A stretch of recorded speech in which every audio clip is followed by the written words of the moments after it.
আমি তো সব কথা ফেসবুকে গিয়ে বলব না। কিন্তু আজকে যেহেতু আপনি প্রশ্ন করলেন, এই কারণে আমি বলছি। Walton Washing Machine. Simplifying life with hassle-free washing.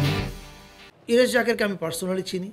আমি জানি জুলাইয়ের আন্দোলনেও উনি জড়িত ছিলেন। দেখেন আমি নিজে সরকারের একটা অংশ। ফলে আমি তো আর এখন অ্যাক্টিভিস্ট না। অ্যাক্টিভিস্ট হলে আমি অনেক কথা বলতাম বেশি। কিন্তু এখন সরকারের অংশ হয়ে আসলে আমাকে কথা কম বলে কাজ বেশি করতে হবে। এটার মধ্যে আপনার একটা উত্তর থাকতে পারে। আর দ্বিতীয়ত আপনি যদি এই মামলাটার ব্যাপারে আমার অনুভূতি বা আমার প্রতিক্রিয়া কী এটা জানতে চান, আমি মনে করি যে ইরেশ জাকেরকে আমি পার্সোনালি চিনি। আমি জানি জুলাইয়ের আন্দোলনেও উনি জড়িত ছিলেন। ফলে এটা ডিপলি ট্রাবলিং অ্যান্ড ডিপলি ডিস্টার্বিং। কিন্তু আবার বলছি, এটা মামলা করেছে একজন লোক। এটা রাষ্ট্রের পক্ষের মামলা না, সরকারের দেয়া মামলাও না। যে কোনো এখন আপনি দেখেন মামলা করার এখন আমরা স্বাধীনতা পেয়েছি, মামলা করার স্বাধীনতা আছে, সবাই সেই স্বাধীনতা কেউ কেউ অপব্যবহার করছে। আমি বিশ্বাস করি পুলিশ এটা সঠিক তদন্ত করবে এবং তদন্ত করে যেটা সত্য সেটার পক্ষে থাকবে এবং যেটা মিথ্যা সেটাকে বাতিল করে দেবে। এর বেশি আমি আর কিছু বলতে চাই না। আপনি কি স্বরাষ্ট্র মন্ত্রণালয়ের সাথে যোগাযোগ করতে পারেন?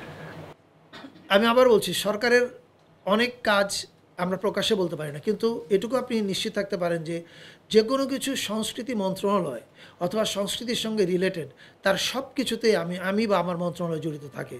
আমি আপনাকে একটা উদাহরণ দিতে পারি। হয়তো সব ক্ষেত্রে আমরা বলি না যে কাজটা আমরা করছি, কারণ আমি তো সব কথা ফেসবুকে গিয়ে বলবো না। কিন্তু আজকে যেহেতু আপনি প্রশ্ন করলেন, এই কারণে আমি বলছি। যেমন কিছু পরশুদিন হয়তো আপনার একটা সংবাদ দেখেছেন যে টাঙ্গাইলে কোনো একটা পাঠাগার থেকে, অভয়ারণ্য পাঠাগার থেকে বই নিয়ে গেছে। এটা জানা মাত্রই আমাদের মন্ত্রণালয়ের সচিব সাহেবকে এটা আমি বলেছি যে আপনি দ্রুত ব্যবস্থা নেন। উনি স্থানীয় প্রশাসনের সঙ্গে কথা বলেছেন এবং গত 2 দিন কাজ করার পরে গতকালকে রাতেই যে ঘটনা ঘটেছে, যতগুলো বই নিয়ে যাওয়া হয়েছিল, যারা নিয়ে গেছে তারা সবাই ওই পাঠাগার এবং যারা বই নিয়ে গেছে তারা পারস্পরিক ভুল বোঝাবুঝি মীমাংসা করেছে, তারা দুঃখ প্রকাশ করেছে এবং তারা সমস্ত বই আবার ওখানে ফেরত দিয়ে এসছে। এখন এই কাজটা আমরা করেছি, কিন্তু আমরা এটা পিআর করতে যাইনি। এরকম অনেক কাজ, আমি শেষ করি, আমরা এরকম অনেক কাজ করছি যেটা আমাদের দায়িত্ব। এটা পিআর করে মহৎ হওয়ার কোনো প্রয়োজন নেই, যেন আমরা পিআর করি নাই। কিন্তু আপনি আজকে প্রশ্ন করলেন বলে বললাম এটা। জি, তারা বই ফেরত দিয়ে গেছে, সমঝোতা হয়েছে, কিন্তু তারা তো একটা ক্রাইম করেছে।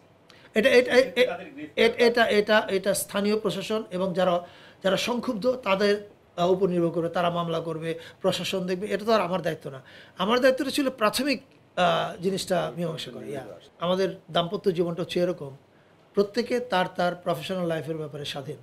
আপনি কি মনে করেন যে আমরা এরকম সমাজে বাস করছি যেখানে আমার স্ত্রী তার প্রফেশনাল সিদ্ধান্ত নেওয়ার আগে আমার অনুমতি নেবে, অথবা আমি আমার প্রফেশনাল সিদ্ধান্ত নেওয়ার আগে আমার স্ত্রীর অনুমতি নেব? I don't think so. This was her profession, she took a decision. উনি তার এটার উত্তর দিতে পারবেন কোন পরিস্থিতিতে কেন তাকে এটা করতে হয়েছে। That was her profession.